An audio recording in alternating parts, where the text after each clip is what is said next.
Hello வணக்கம். Welcome to food and beyond. எல்லோரும் எப்படி இருக்கீங்க? நாங்கள் ரொம்ப நல்லா இருக்கோங்க. இன்றைக்கி நம்ம செட்டிநாடு மொச்சக்கொட்டை குழம்புலாம் எப்படின்னு பார்க்க போகிறோம். வாங்க பார்க்கலாம். இதுக்கு நான் ஒரு 1.5 கப்பு மொச்சக்கொட்டை நான் ஓவர் நைட் ஊற வச்சுட்டு நான் இன்ஸ்டன்ட் பாட்டில் ஒரு மேனுவல் ப்ரெஷர் குக்கில் 20 மினிட்ஸில் குக் பண்ணி வச்சுட்டேங்க. அந்த தண்ணியை தனியாக மொச்சக்கொட்டை தனியாக நான் வேக வச்சுட்டு தனியாக செப்பரேட் பண்ணி வச்சுட்டேன். ஒரு பேனில் ஒரு கொஞ்சோண்டு ஆயில் போட்டுட்டு ஃபெனல் சீட்ஸ் ஆட் பண்ணிக்கோங்க.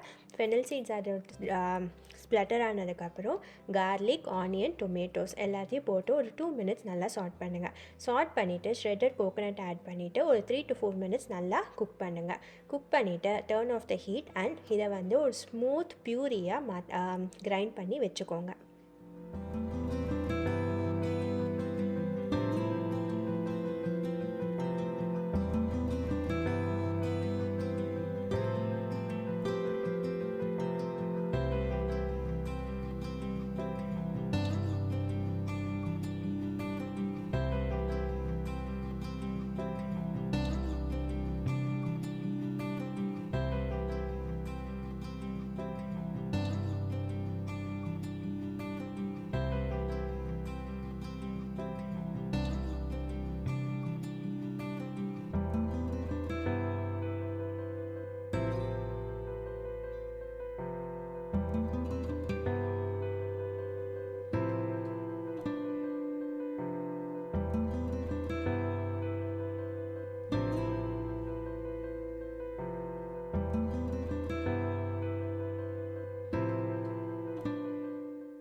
இப்போ அதே பேனில் நான் நல்லெண்ணெய் யூஸ் பண்ணுறேன்.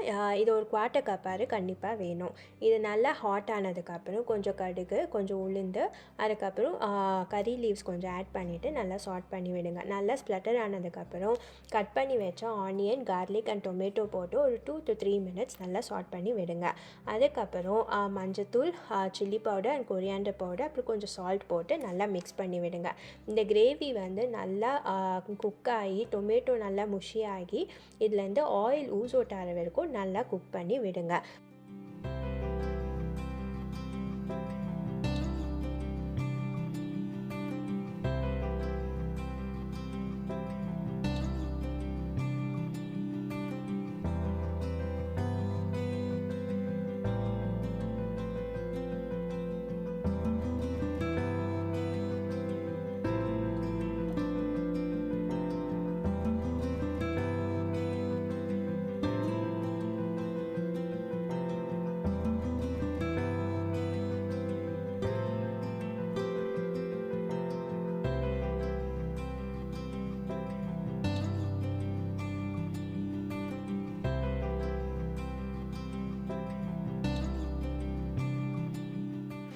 இப்போ இந்த கிரேவி நல்லா குக் ஆகிடுச்சு, நல்லா ஆயிலும் ஊஸ் அவுட் ஆகிடுச்சு. இப்போ நம்ம வேக வச்ச மொச்சக்கொட்டை நல்லா மிக்ஸ் பண்ணி விட்டு அதோட தண்ணியும் வேக வச்ச தண்ணியும் சேர்த்து நல்லா மிக்ஸ் பண்ணி விடுங்க.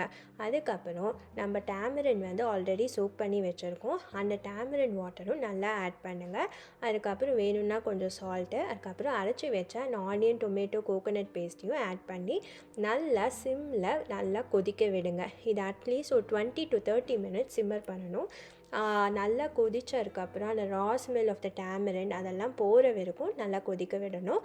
ஆயில் மேலே ஊஸ் அவுட் ஆகும், கொஞ்சம் நல்லா திக்காகி கிரேவி அந்த குழம்பு கொஞ்சம் நல்லா திக்காகும் அண்ட் ஆயில் ஊஸ் அவுட் ஆகிற வரைக்கும் கொதிக்க வைங்க. இப்போ ரா ஸ்மெல் நல்லாவே போயிடுச்சு, கிரேவியும் கொஞ்சம் திக்காக ஆரம்பிக்குது அண்ட் ஆயிலும் ஊஸ் அவுட் ஆக ஆரம்பிக்குது. இந்த ஸ்டேஜில் கொஞ்சோண்டு ஜாகரி பவுடர் கண்டிப்பாக போடணுங்க. போட்டுட்டு ஆஃப் பண்ணி வச்சுருங்க. அவ்வளோதாங்க, நம்மளோட சிம்பிள் மொச்சக்கொட்டை குழம்பு சூப்பராக முடிஞ்சுது. இதோட நீங்கள் பிரிஞ்சால் கூட ஆட் பண்ணலாம், அதுவும் ரொம்பவே நல்லாயிருக்கும். நீங்களும் இந்த ரெசிபியை வீட்டில் ட்ரை பண்ணிவிட்டு எப்படி வந்துச்சுன்னு கமெண்ட் பண்ணுங்கள். உங்களுக்கு இந்த வீடியோ பிடிச்சிருந்துச்சுன்னா ஃப்ரெண்ட்ஸோட ஷேர் பண்ணுங்கள் அண்ட் சப்ஸ்கிரைப் பண்ண கன்சிடர் பண்ணுங்கள். நெக்ஸ்ட் வீக் நம்ம இன்னொரு வீடியோவில் பார்க்கலாங்களா?